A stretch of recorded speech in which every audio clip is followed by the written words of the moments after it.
কালীকদম উপজেলার ৩ নং Nayapara UP chairman জনাব কফিল উদ্দিনের সভাপতিত্বে ২০ অক্টোবর সোমবারে সকাল ১১টায় ইউনিয়ন পরিষদের আওতাধীন ৮ নং ওয়ার্ড ৯ নং ওয়ার্ডের পাড়া কারবারি ও অত্র পাড়াবাসীদের নিয়ে এক মতবিনিময় সভা অনুষ্ঠিত হয়। এতে উপস্থিত ছিলেন অত্র ইউনিয়ন পরিষদের সচিব জনাব লিটন দাস।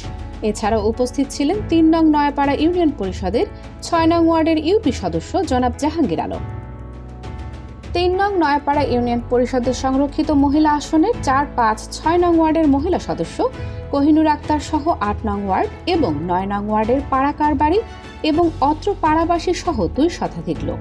এতে বক্তারা বলেন, অত্র উপজেলার ৩ নং নয়াপাড়া ইউনিয়ন পরিষদের আওতাধীন দুর্গম পাহাড়ি জনপদে অবস্থিত মোররু সম্প্রদায়ের মধ্যে আইন শৃঙ্খলা বিষয়ে বক্তব্য প্রদান করেন। এর পাশাপাশি অত্র ইউনিয়ন পরিষদের সেবাসমূহ ভোটার আইডি কার্ড, মৃত্যু সনদ, জন্ম সনদ এবং গ্রামীণ উন্নয়নমূলক অবকাঠামো সম্পর্কিত আলোচনা করেন।